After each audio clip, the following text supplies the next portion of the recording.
And we are live for the 47th episode of the Bronx Bomber Battle podcast. I'm your host, Matt Loves Luigi, and tonight I'm with Andrew. What's going on, man? And I'm with G. What's up? Hey, nothing much. We just watched some UK baseball. If we could call it baseball, I didn't look like baseball to me, but I guess that's what we just watched. Yankees took both games from the Red Sox across the pond. People called it historic. It was wacky. There was a lot of cricket references on the broadcast by John Smoltz. But hey, at the end of the day, anytime you take two wins, right? You sweep the Red Sox. Now I think we're what 6-1 against them on the season. We're Yep. 11 up on them in the division, 7 up on the Rays. Just about a little over a week away from the All Star break. Things are going good in Yankee land. We're going to talk about all of it. Talk about the two games in London, everything surrounding about it. You know, if because a lot of people, I see a lot of obviously people are always spitting out conspiracy theories, but I've seen quite a few conspiracy theories about what the hell happened in London and why there were so many damn runs. Were the balls juice? Was it the field? Was it the sun? Routine? Who knows? But guys, it was a bit weird today watching the Yankees at 10 a.m. Right, just waking up and watching the Yankees. That was a bit weird. Yeah, that was nice. I guess that's what people on the West Coast go through, right? When the game's at 1. It must be. I could never imagine having to most Yankee games are on at 7 o'clock, and if you're West Coast, that's 4 o'clock. That's kind of a weird time for a baseball game to start. But yeah, it was. I saw a lot of people complaining about it, the whole baseball in the UK thing. But I don't know. I thought it was pretty cool. It was more people are going to be talking about it now than they would if it was just another Yankee Red Sox series in Boston or New York, right? This was like a kind of a global thing. Got a lot of attention, and man, I just can't stop thinking about how like all these, because I've obviously there's British people who have watched baseball or are baseball fans and know baseball. But I mean, man, if you're just a British sports fan who really didn't know a lot about baseball, and then you saw these two games, like you definitely have a false impression of what baseball is today. Usually 30 runs aren't scored per game. How many did they score? I think they broke the record for most runs It scored, was 50 in two games, the two teams. right? Yeah, Andrew, I'll just start with you right away. Like, what do you think was like the main cause for all those runs? You just think those guys out of their routine? Do you think Manfred juiced the baseballs before first pitch? What do you think happened? I've seen a lot of different things thrown out there. Yeah, to be honest, I'm not gonna go down the rabbit hole of all the different conspiracies. I mean, you had mentioned the sun. We didn't see any drop fly balls in the outfield. You mentioned a juice ball. We didn't see any balls travel 480 feet. The fast turf definitely played a little bit of a role. I know there was a couple of hard ground balls the Red Sox hit across both games and ended up being like key RBIs and their comebacks that on grass are probably just ground outs. Um, I don't know, man. I think more than anything, it's probably just pitchers getting out of their rhythm. A jet lag of it's a 5 hour time change. I know A-Rod had mentioned on the broadcast today, like, oh, the flight from New York to London is just not as like I felt better doing that today than or yesterday than flying from Seattle when I used to play there to go to Tampa. It's like that's only a 3 hour change, and I get the time in the air. I don't think that plays a big deal, especially because they landed and they had a day and a half before they played a game. I think just being in you know a completely different continent, having a 5 hour time change, having the couple days off screwed with their rhythm. Unless I see some kind of scientific, um, like some report that shows the aerodynamics in the stadium played a role. I don't want to buy that either. I know there was some talk that the pitchers said their breaking balls weren't as affected because of that, but I really can't believe that unless I see something like that. Gee, do you think there was anything fishy about these two games? Yeah, Anything? I mean, like we all got, maybe raised an eyebrow that the balls would be juiced, but like Andrew said, there weren't any like monstrous like 500-foot home runs, so I think you could probably rule that out. Like the turf, I think more than anything, right? Like grounders getting through, always having men on base, maybe making the pitchers uncomfortable in that way, but like I feel like probably just the whole unique situation, right? Like I been having been over to London myself. Um, we like read up and did everything about it, right? Like you fly overnight, you don't go to sleep. or try and sleep on the flight, and then don't sleep when you're there because it's the morning. So you basically have to tough it out. But like, even when I did that, and I still woke up at like 4 o'clock the next morning, like having to deal with the time change, even though they had like 2 days to do it, is not easy. And then considering that they have to probably, they have to fulfill all the media obligations and, have their practices and all the preparation for the actual game or whatever they might have to do. Like, I feel like there is probably a pretty good chance that it was just, the whole combination of, travel and time change and all that stuff, like that they just weren't sharp. And, when you add that to the fact that Yankee Red Sox games are usually just a whole big, clusterfuck as it is anyway, like it's not out of the realm, that the Yankees and Red Sox play 4 hour games. They do that pretty regularly. So I think you put two teams that usually do this and, add the uniqueness to the situation, like it contributed to two just like absolutely just wacky games. Yeah, those two games combined 9 hours. Just like A-Rod said, these people got 3 games for the price of 2, right? And 9 hours of baseball. But let's just get What into these. teams to play? Rob Manfred in hell right now. Yeah, Rob Manfred was there. He was just punching the air. He was so mad that he's like, "What He the yucked it hell?" up in the booth like he was enjoying it and that this Oh was good for the yeah, sport, but yeah. he was Mm-hmm. miserable. He was like, "Yeah, this freaking 3 hours in on the fifth inning. What the hell?" The two games combined for what, like 9.5 hours? 9 hours. Yeah, 9 hours, 2 games. Let's just get into them, right? The first game we had Tanaka versus Porcello, and I had confidence in Tanaka going into this game. I really did, and man, it didn't work out like that. But it started off great, right? Because the Yankees were the road team both these games, and Rick Porcello. Whew, it was kind of.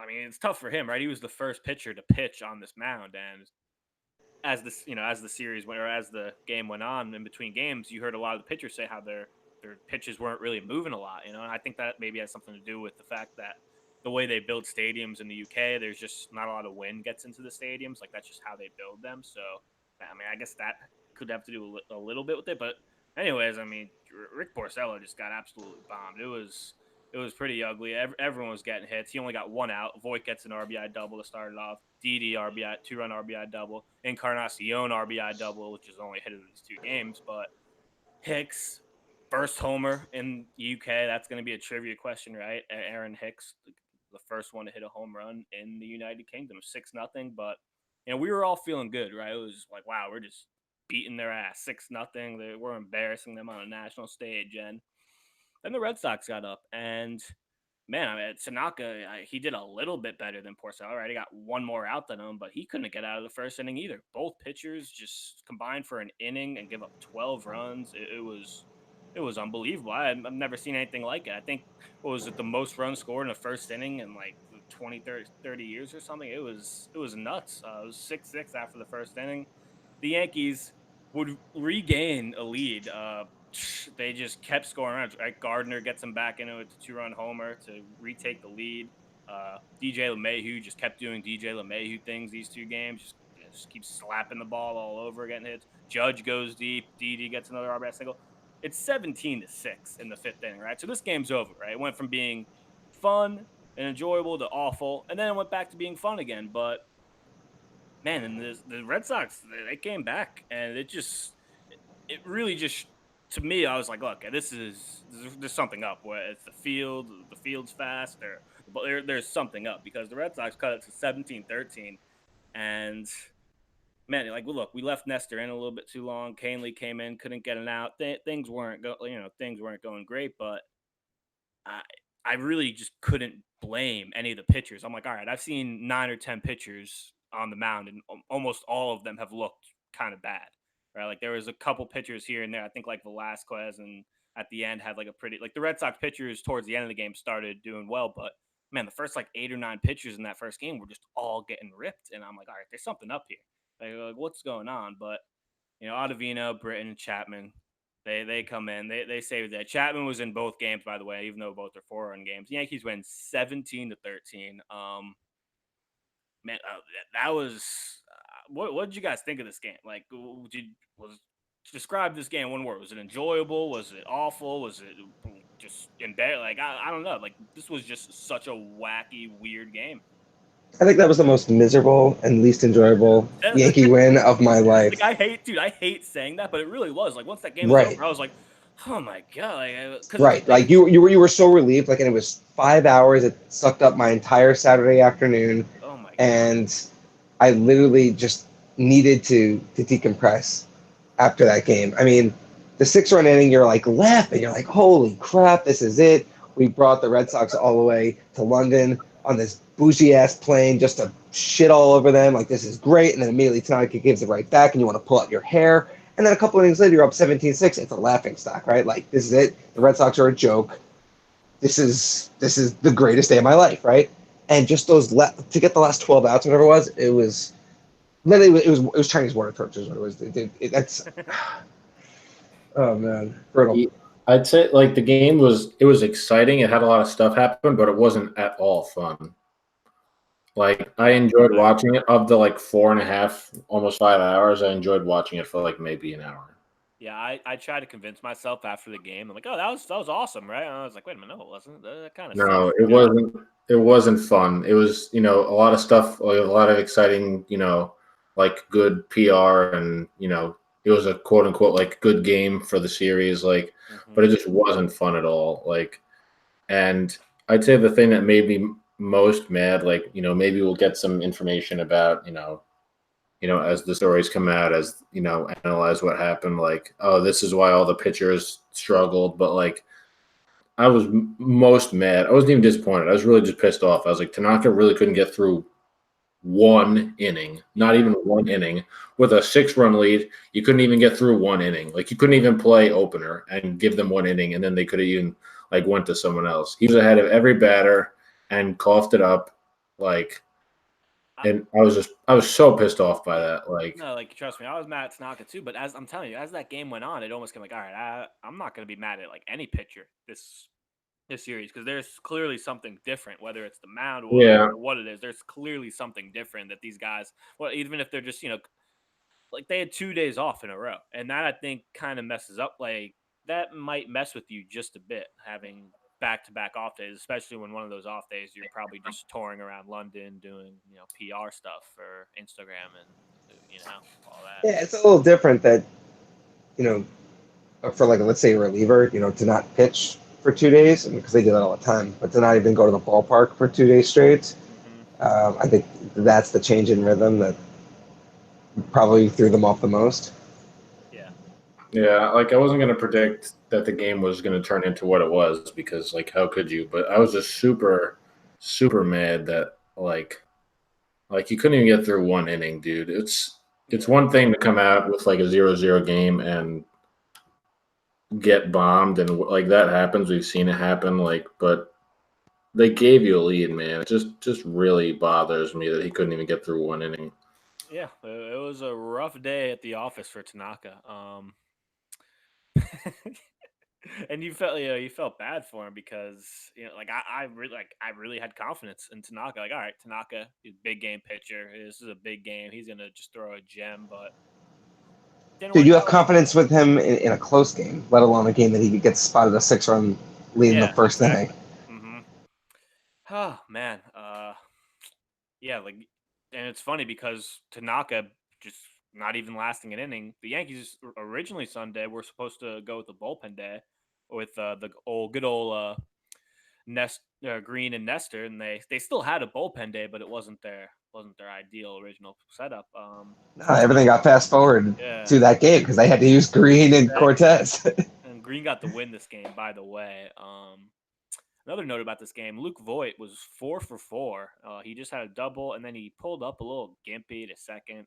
Had to leave the game. Didn't play Sunday, but it looked like just a cramp, right? Because they say he said he had a pain in his lower abdomen, which if you've ever gotten like a cramp from running a lot, like that's usually where either like right there on like your side. That's where you get like that cramp. So I don't know. He probably was just maybe dehydrated. Maybe he was out drinking the night before in the UK at some pub. Who knows? But I don't think it was anything too serious. Hopefully, we'll see Voigt back in at City Field on Tuesday. Um, Guys, anything else about this wacky first game? Man, funny note. When Brett Gardner got up to the plate, tie game, I don't think no one had confidence that he was going to do anything off Stephen Wright. Stephen Wright just looked like he had his number. It looked like Stephen Wright was about to go like 5 or 6 innings of just one run ball. It really did, and man, the He was Yankees throwing just some damn nice knuckleballs, man. They were like completely just falling off the table. guys. How Yeah. about this line for the Red Sox reliever? What's his name? Showerin? Or I don't even know. We're Schwarber. in. Shorin. Schwarber. Inning and a third, 6 hits, 8 runs, 2 walks, 3 strikeouts. Yeah, he did not look good at all. Like He I threw like 40 pitches plus, and then they sent him back out for the next inning. he That threw was wild. 53 pitches. Oh man. I mean, maybe if they would have pulled him quicker, they would have had a chance to come back, right? I mean, the fact that it was 17-6 and it was like a close game, it's unbelievable. But anyways, to game two, due to Tanaka kind of just imploding in that first game, not making that first inning, the Yankees were forced to start Stephen Tarpley on Sunday. And spoiler alert, didn't go so well for Tarp. He gave up 3 home runs in the first inning, one to JD, one to Vasquez, one to Bogarts. Starting Stephen Tarpley was exactly as bad of an idea as it seemed like it would be. Yeah, really not much Boone could do. Like you could, like, okay, you could start Sessa. There's other guys you could have started, but at that point it's like, yeah, just throw them out there. We really don't have much left. Like, if you're going to use an opener or whatever, like, you use an opener, but, like, Chance Adams is a starting pitcher. Like, he might not be, like, great, but he's used to starting games. Like, I think the problem though is that they get so caught up in this, analytical throw a guy first time through the order, bring in someone else the second time through, and then he goes. That way, the sixth, seventh inning, everyone on the line's only facing him twice. I feel like if you throw at Adams and he has a decent, let's say he gives up 2 or 3 runs instead of 4 in the first inning, you almost feel obligated to just keep him out there for 4 or 5 innings. And then what if you find yourself in an 8-0 hole? Then the entire layout of the game is different. So I think that's kind of why they didn't do it. 8-0 in London is like 3-0 in the States. So Well, yeah, but I mean, the Yankees hadn't really had to come back at any point. I mean, they were down 4-0 early in the second game, got 2 back, and they kind of just hung around there the whole time. I mean, the Red Sox had huge deficits that they had to overcome in both games. You know what's funny about the second game? Going to the seventh, like, obviously you look at the final score of that second game, you say, oh, 12-8, kind of another, slugfest, sloppy, a lot of runs. But, man, it was 4-2 going to the seventh inning.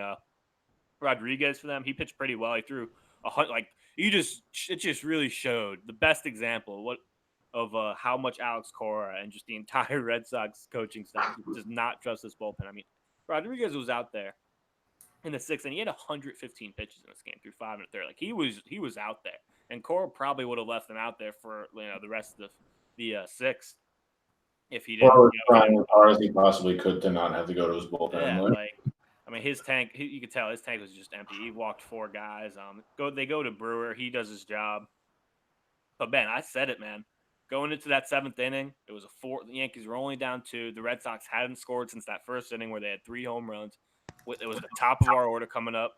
And I said, like, look, this is our inning. Here we go. And did I think the Yankees were going to score 9 runs? No, I didn't. That was the inning where they brought in, what was the kid? Walden, right? Yeah. He stood up. And that's like probably their best reliever this year. Coming in, so he had like a 2.6 ERA, some pretty decent numbers, and man, he couldn't get it out.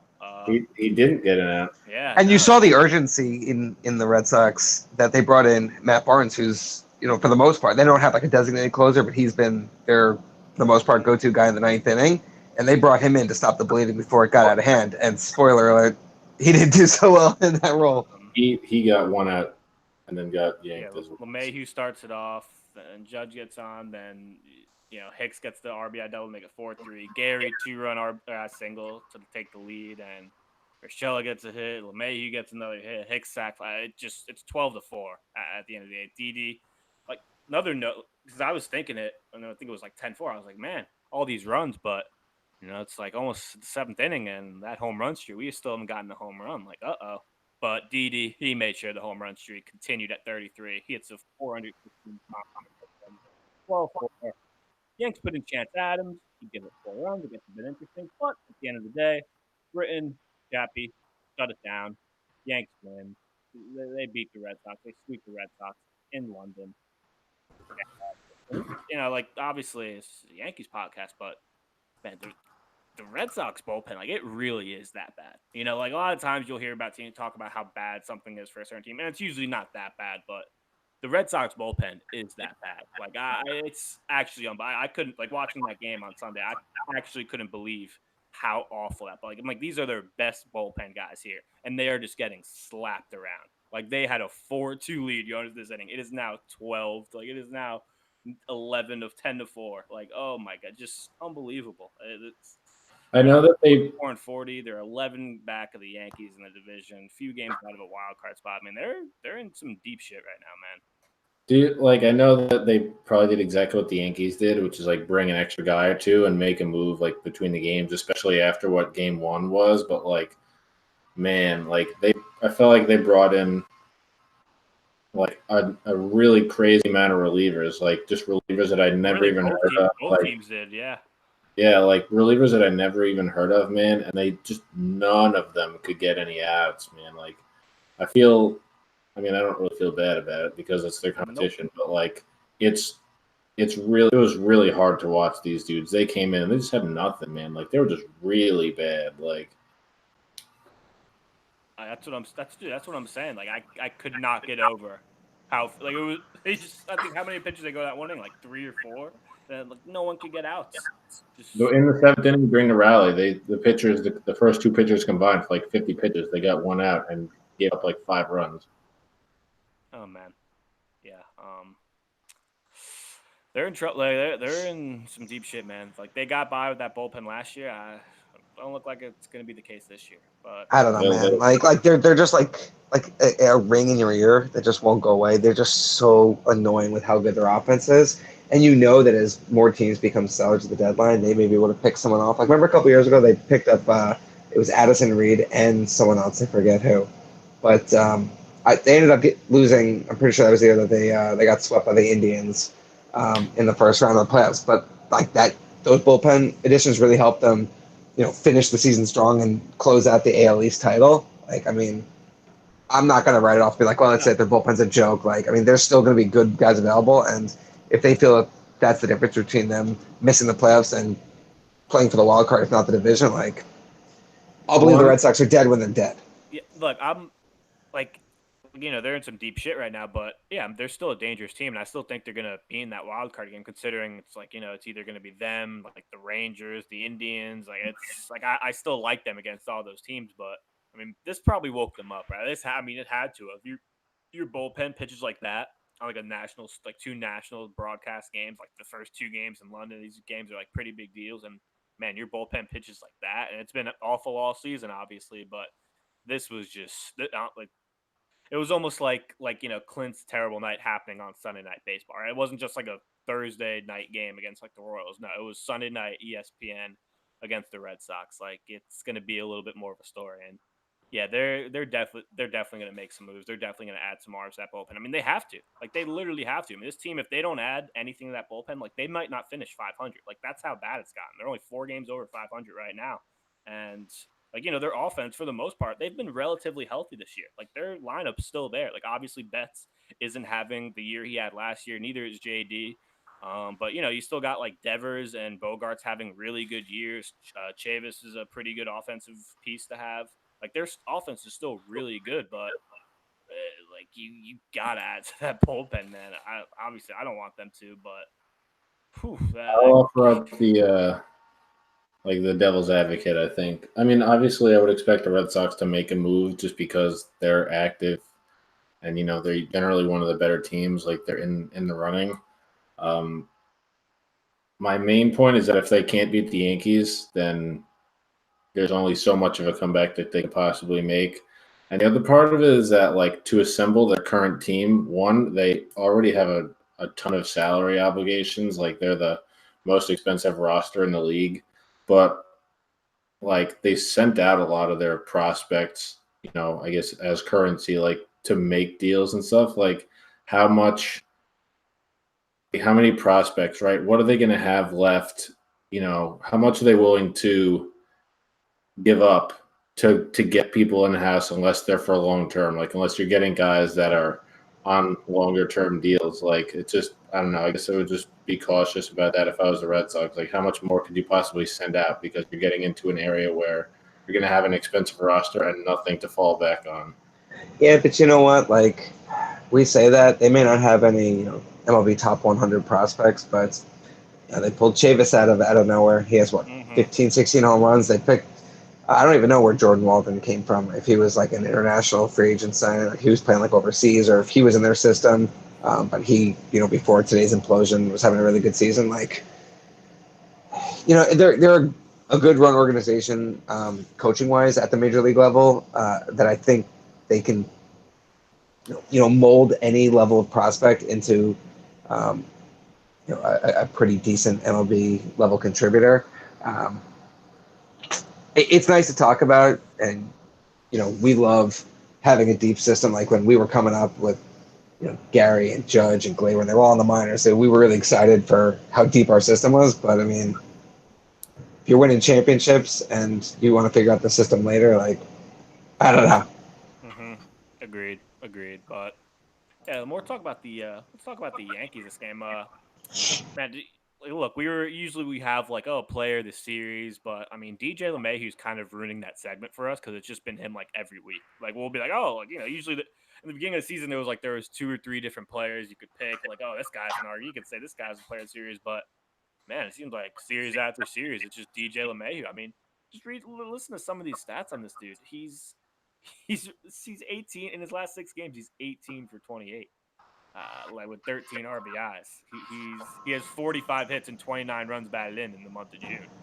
Like, Yeah, it was great. I was listening to Sterling on the pregame show this morning before the game, and he they do that who's hot, who's not, in the Diamond Notes segment, and he was like, who's hot? Our own DJ LeMahieu, who's hitting 607 over his last 8 games or whatever that was. I was just like, are you out of your mind? Like it's so wild. It's video game stats, man. You just look at it, it's like, wait a minute, he's what? He's 18 for his last 28. Like, are you serious? I mean, look, it's kind of tough to have like DJ. I understand, like he's in the AL MVP conversation for sure, but it's just tough to say that he's going to be the AL MVP when you have like a guy like Mike Trout and when his just power numbers aren't there. But my God, he's definitely in the top 5 right now. He's like even Jessica Mendoza could be pretty annoying on the telecast for ESPN, but she did have a good point there when she was saying like DJ LeMahieu and Adam Ottavino are probably the 2 best offseason acquisitions, not by just the Yankees, by any team. Like getting LeMahieu the way the Yankees did, it just like what a genius move. We say it every show, but it can't be stated enough. This guy's about to, if he keeps this up, keeps this up, this guy's going to be hitting 350 plus. And I mean, not even exaggerating. The NL and then the AL. This guy's incredible. I literally am about to dedicate this entire podcast to DJ LeMahieu in every episode from here on out. This guy's that good. Let's check that. Jack Curry floated an interesting idea. I think it was after yesterday's game. Where it was like, at this point, like, should the Yankees just consider signing him to an extension now? Like, he's only under contract this year and next year. Like, if they see him as being a big player for them for like the next 4 years, just like give him an extra 2 years on his deal right now. Just like $15 million a year, tack it on. Like you can't see the future without this guy, and he's made the loss of Miguel Andujar, like it's almost like we're better off without him this year. Not that I want him out of the system and I don't want him having a future with the Yankees, but I think this team operates better this year having DJ in the lineup instead of split time if Andujar was playing. Yeah, I love Andujar, but it's like this team's just so great that you really haven't even thought about him that much because, we've had like definitely been better defensively at third base this year, mainly because of Urshela. But DJ's done a nice job there too. But I mean, it really just does make you think about the future because even a guy like I love DD, and I don't want to like make this dark turn, but what if the Yankees say, hey, maybe our middle infield is DJ at second and Glaber at short, right? And what like maybe either whether they decide between Urshela and Andujar. It's going to be very interesting. Like obviously, a lot of it depends on what happens the rest of the year. But the Yankees got a lot of they got it's like almost like when you have a lot of good problems, right? These are good problems to have, but they're definitely got to make some choices next year. Like next year, you could do probably like I'm just assuming at this point, like you're not going to have to worry about like Greg Bird factoring into the first base thing. Like you might have to figure out like if Edwin Encarnacion is going to be around, but like you probably could have something of what the Yankees were actually envisioning next year, where you have like, if you brought everyone back, right, you'd have like Andujar, hopefully, with health.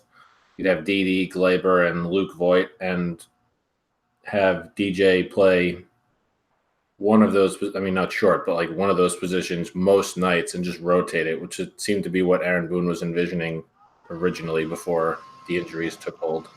Yeah, so in that scenario, though, like, what are you doing with Gio? He doesn't have any options. You either got to cut him or trade him.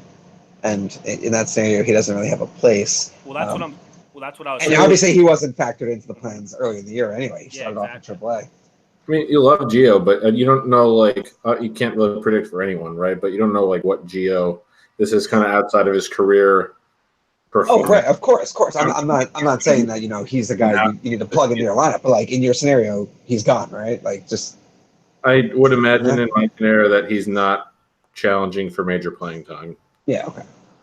That's what I was kind of just thinking about that. I'm like, what if the Yankees at the end of this year say, hey, we kind of like Urshela at third base a little bit better than Andujar. Like, I'm not, Andujar is a much better bat, but I don't know. It's interesting to me. And I could just be, like, caught in the moment. Like, maybe when the season's over and Urshela, like, his bat cools down and, all, like, you'll kind of just look at it and say, all right, yeah, Andujar is definitely the better choice for the future. But I don't know. It's interesting. Urshela's played that well this year that he's kind of made me think about it. I don't know.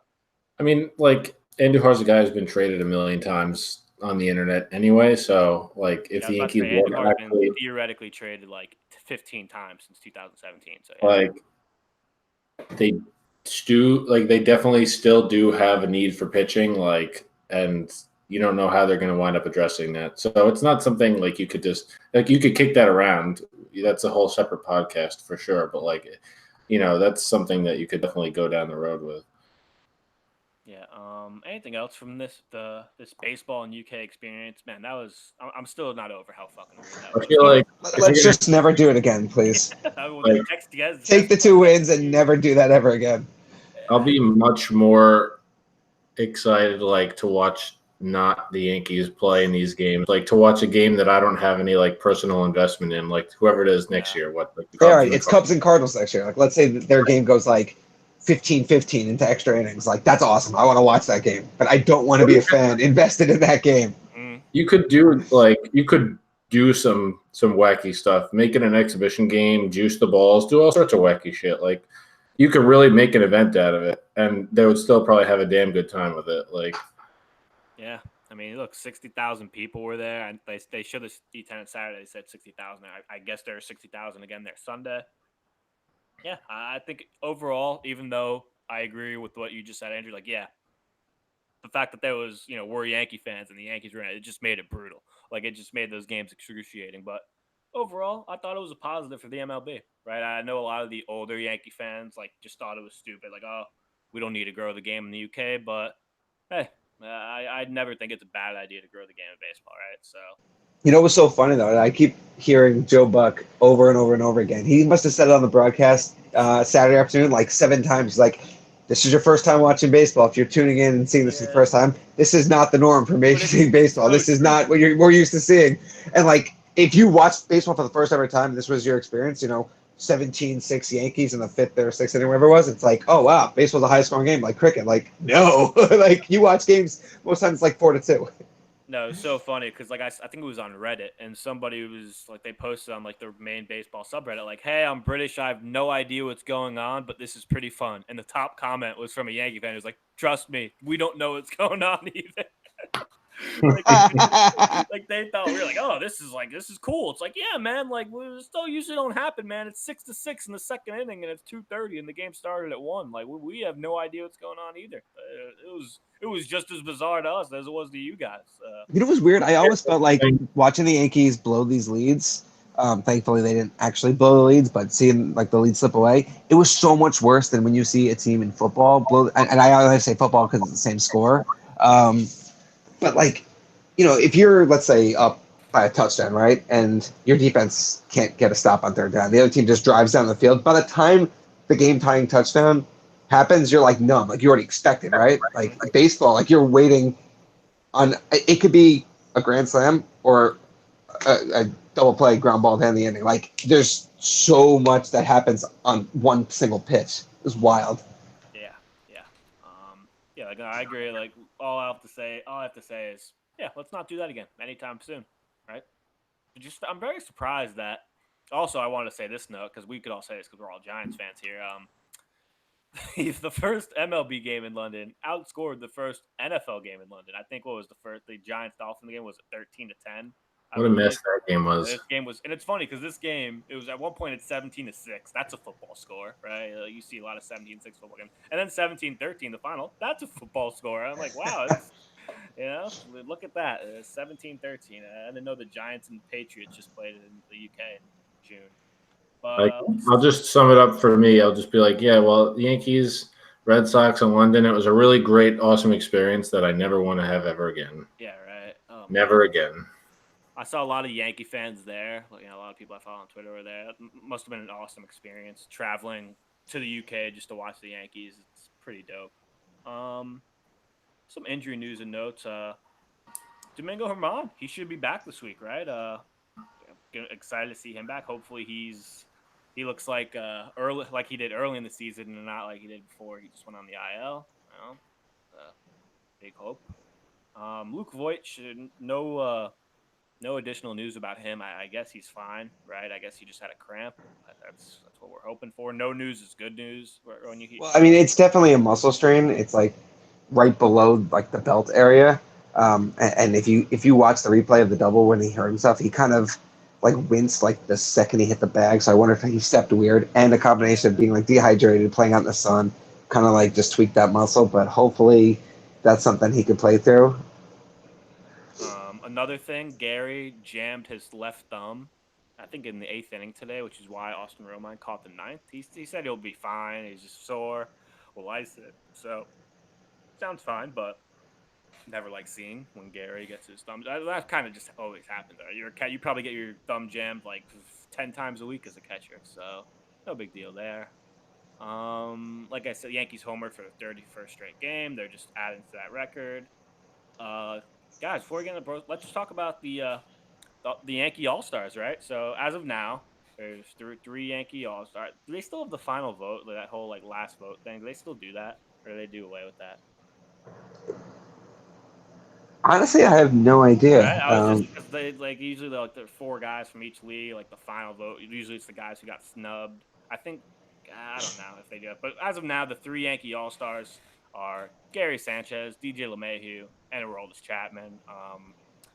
That's it. The 2 names that are three names that are pretty obviously off there are Voit, Ottavino, and Glaber. Guys, thoughts on snubs, deserving? I don't know, man. I thought Ottavino, I could kind of understand. It's really tough if you're not a closer to make the All-Star team just as a relief pitcher. Like, you got to be just like the best. So I kind of understand that one, but man, Glaber and Voit, especially Glaber. I was very surprised with that. I get Lindor is the bigger name. He was the backup. He got that spot, but man, this dude Glaber's on pace for like 33 homers and 90 RBIs, and I'm saying 300, and has played a phenomenal. He's been playing not phenomenal. He's been playing pretty well in the field for his age. I thought that was a big snub. You even saw, I think it was Carlos Correa who tweeted like, even. Obviously, screw the Red Sox, but even a guy like Bogarts deserved it more than Lindor. He's having a really good year. For sure. Like, both those guys just got snubbed, man. It's bit of a sour note at the end of the day. But yeah, guys, thoughts on who do you think was like the biggest snub, and should Ottavino, Voit, and Glaber all have made it, or just 1 or 2 of those guys should have made it? I mean, I think they were both in the top 3, right, of voting. They both made it the second round. I believe so. Which makes it hard to. It's a tough pill to swallow that neither of them got in. I think Glaber probably was the bigger snub.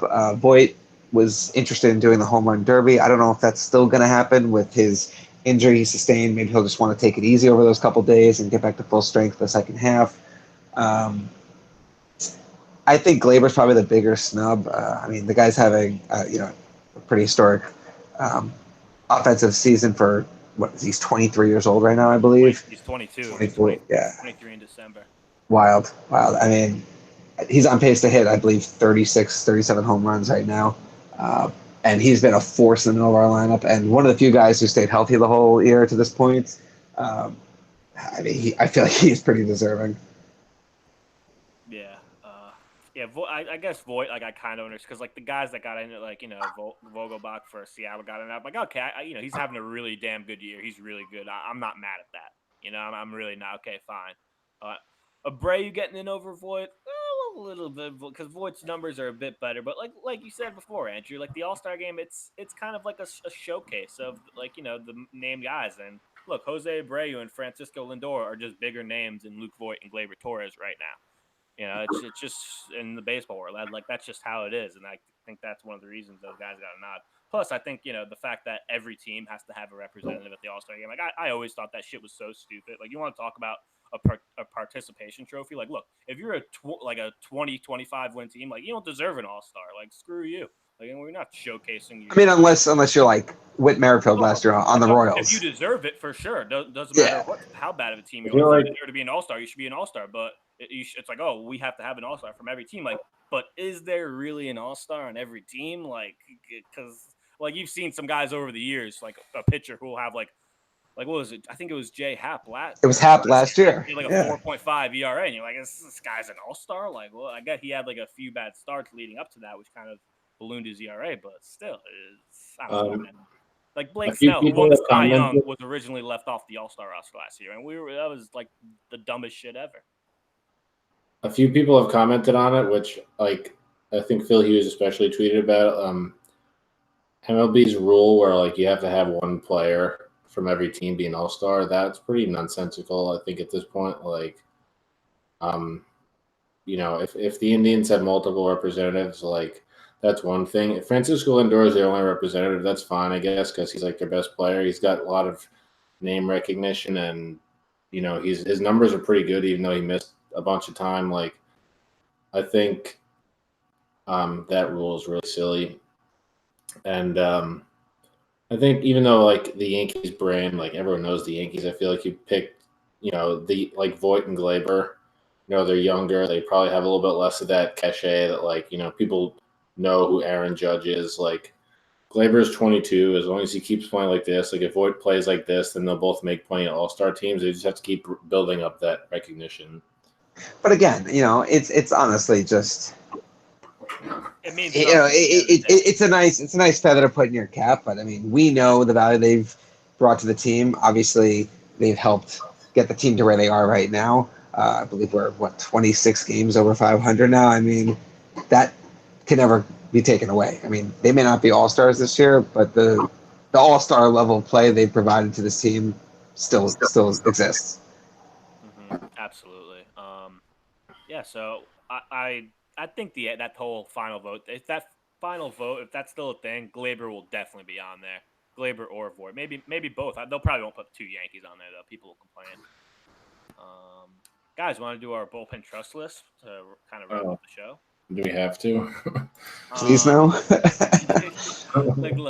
Like I said, I'm really not taking much away from, like, any individual. I'm not gonna, like, think less of an individual pitcher for their bad performance in the UK. If they shit it up against the Mets, I will be. But I think my bullpen trust list is gonna be, pretty much the same as it's been. Actually, you know what? I did make a change. I forgot about this change I made. So my 1-2 is still Chapman. I mean, if you don't have Chapman number one, Chapman's just been the unanimous number one for the last month or so. You mean it's not Stephen Tarpley? Not quite, Andrew. Not he was number one before his first inning today. So he lost that. But Chapman, he's been number one to off the list. Yeah, number one on the needs to be shipped away to Scranton. But really, Chapman, like I always say, like, all right, Chapman has a few, like, blow up outings here. He hasn't. I'm still waiting for it. He's just been awesome in every, like, it seems almost every outing. He's throwing hard. He's hitting triple digits. looked awesome. And like even though neither situation was a save situation in either game, it still felt like it, and he still did his job in both games. Yeah, and most impressively because no one else on either team's bullpen Mhm. could get the job done. He was nails. I guess throwing 100 right plays anywhere, no matter where you're pitching. I guess so. I typically Ottavino, see the scenario like non-save situation Chapman where he like messes around and gets into trouble. But I feel like you guys said, like circumstances, right? Like there's probably a heightened sense of like importance for him since no one else could get any outs. You know, the London spectacle, the whole thing. Like otherwise, Chapman's usually kind of dicey in these situations. yeah, no, I agree. It's a lot of closers are like that. It's weird. Yeah, I still have Ottavino too. I'm moving Zach Britton up to 3. I don't know. I've just liked how Britton's pitched lately. I know he's had a few rough patches here and there, but I don't know. I just right now I feel more confidence in Britton than I do Tommy Canley. That's why I moved Canley back to 4th. He's had a few rough outings his last few times. His ERA is 3. He couldn't get an out Saturday. Shit happens. Uh, 4, yeah, so 4 I have Canley, and then 5. Man, this was tough. I was gonna go with Nestor Cortez 5, but if he had a good outing, but I'll still go with Chad Green. He deserves it. He got, Green got hit pretty hard in his outing in London, but he still didn't give up a run. Still gave us 2 innings. He was still a nice recovery for Tanaka. So yeah, that's my bullpen trust list: Green, Canley, Zach Britton, Ottavino, and Chappie. Andrew, who's on your bullpen? Let me guess. It's Chance Adams, Stephen Tarpley, Nestor Cortez. Right? Is that your top 3? Yeah, you nailed it. I nailed Just it. make sure you don't forget Jonathan Holder. Jonathan Holder. He's from the dead. Mine actually is going to be pretty unchanged from ones I've had previously. I'm keeping Chapman 1, Britton 2, where they've been for pretty much the entire time since we introduced this segment. I still, regardless of how they're pitching, those guys until they have like a really bad stretch, um, have my full trust. I know Britton hasn't seemed like his dominant self, the kind of dominance we're expecting when we sign him this year. Um, I still like the way he's throwing the ball. Even today, he gave up a couple of hits, or 1 hit and a walk, and like that walk was total bullshit. Like he threw 2 perfect. I believe it was the 3rd pitch of the bat, and then the 6th pitch of the bat, whatever it was, that were perfect pitches to Mookie Betts right in the corner. They were both called balls. No reason that should have been called. It was just unbelievable how he calls like what was it 2-2 pitch. It was a 2-2. No, it was 2. It was 3-1, right? Yeah, He yeah. called it And he the calls 5th it pitch was a strike, and then the next pitch was even better, and he called that one a ball. Like, It's like, all right, dude, 3-1 pitch right on the corner. He calls it a strike. Okay, Britton goes probably like 5 more inches towards the plate, and it's the same spot. And he calls it a ball. Like I couldn't go look at it on MLB if you have MLB at bat. Go look at that zone on that pitch. It's unbelievable. But that's the kind of game that like that's had they end up losing, we would absolutely have lost our shit because that opens the floodgates. I mean, that loaded the bases for arguably their best hitter at the time, right? And thank God Devers grounded out. But like, I think Britton threw the ball really well today. Again, I mentioned fast turf. The first batter he faced, I think it was Sam Travis. Ground ball on grass, Didi probably gets it. It's probably an out. Inning ends right there, right? Then he struck out Betts, even though he didn't, and then he got the ground out to end the inning. I have Ottavino at 3. I think I've had him a little lower in the past, but I mean, he's pretty steady. I know he had a couple rough games when we were in a rough patch, but he's righted the ship. I mean, you never don't feel confident when he's in. Then I'll have Canley 4. He's actually scratch that. I'll put Chad Green 4 and Canley 5. Canley only because he hasn't really seemed like himself the past few weeks, and he looked really good on Sunday. But before that, he's been a little off. So if he can recapture that, he can certainly shoot back up. I mean, he was at 2 on my list when we first started this. All right. It's your time to give us your beautiful bullpen trust list. All right. So Chapman 1, it doesn't really need to be explained. He's been awesome. I'm going with Ottavino 2. He's been up there for a while for me. Other than like the occasional spot here and there, he's been really good without much drama. Probably, he wasn't super effective. No one really was, but what you seem to see these games, I feel like isn't indicative, right? No one's pitches were really moving or anything like that. So, and since his pitches have so much, ridiculous movement, then I mean, what are you going to do? If you're throwing junk out there, then you'll see exactly what you saw from everyone. He's been pretty drama free and pretty great. So number 2, and then Britton will go number 3. I don't enjoy watching him pitch. He has great stuff, but I find him pretty irritating. That being said, the results have been there. He gets himself into trouble, but he always most of the time does get out of it, and his stuff is just so nasty. I'm flip flopping in my head as we speak about number 4. Right now, I'm going to go with Chad Green. He's been so much better since he came back from AAA, and the versatility that he's shown to be used as an opener. He's been going 1 innings, 2 innings. They finally did just start using him, different parts of the game again.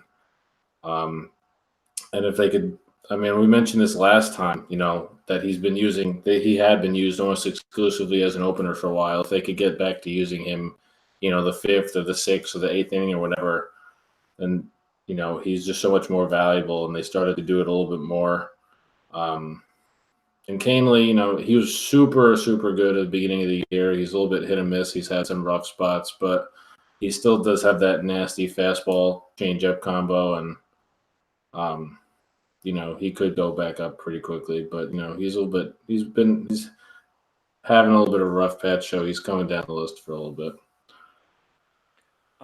Yeah, man, this was definitely a weird week for bullpen trust list. Like we said, I'm not going to be worried about individual guys in the bullpen until they start doing this in the States. So if they start imploding against the Mets and the Rays this next week, then I'll be worried. Guys, let's just end the show talking about the second half of the Subway Series. Right, It's obviously off Monday, but then Tuesday and Wednesday, Yankees are back at it at Citi Field.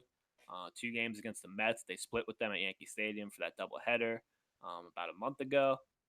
It's going to be Paxton versus Vargas on Tuesday, and then Herman for the return of Domingo on Wednesday against Wheeler. Mets, man, you want to talk about having a shitty week, man. The Mets have I think they blew like 4 straight games this week. They had an awful last week. Mets Twitter in hell. The Mets in general are just in hell. Man, I think we're catching them at a good time, guys. But who knows? They've lost 7 in a row, I think. I believe so, and I think in 4 or 5 of those games, they had like a lead like late in the game. So absolutely just went off on them when Edwin Diaz imploded the other day. Like Mike Francesa had it up to here with the Mets this year. I forget who it was. It was either a tweet someone dropped in our chat earlier today, or someone just outright said it. But like, the Yankees signed DJ LeMahieu and Adam Ottavino, and the Mets traded for Edwin Diaz and Robinson Cano. The 2 prospects they traded, by the way, Dunn and Klenic, both made the futures team. And they got Jed Lowry. Right. I mean, it's just a stark differential. I mean, for the same money, too, basically. I mean, the amount Cano makes washes out with what Ottavino and LeMahieu make. Man. They're 2-8. Last 10 games, the Mets are 2-8. Man, if you're a Mets and Knicks fan right now, man, you might want to get into art or get into to film or just something else other than sports because man, go see a movie. Yeah, go outside. Go like find some hobbies. Yeah, so that'll be it for the show tonight. Man, feels good to be a Yankee fan right now, right? At the end of this the game on Sunday, the Yankees were 7.5 up. The Rays won, so they're only 7 up, but man, you have a 4-game set against Tampa before the All-Star break after this race in Tampa. So possibly a chance to, I don't know, maybe have a double-digit lead going to the All-Star break. That'd be awesome. Like I said, getting Herman back. Hopefully no more 17-13 games.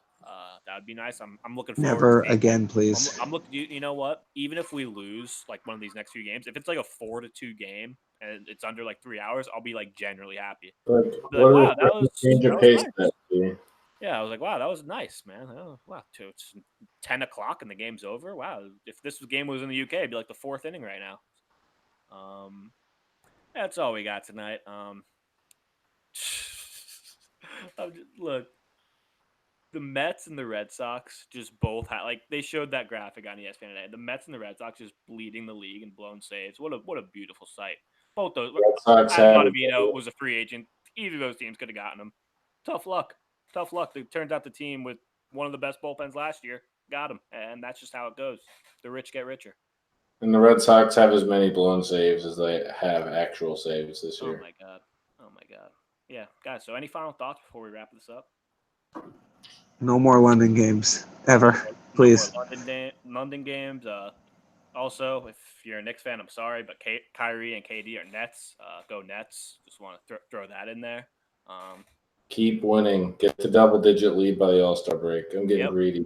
Yep, absolutely. So for Luigi, for Andrew, for G, this was the Bronx Bomber Ballad Podcast. We'll see you guys next time.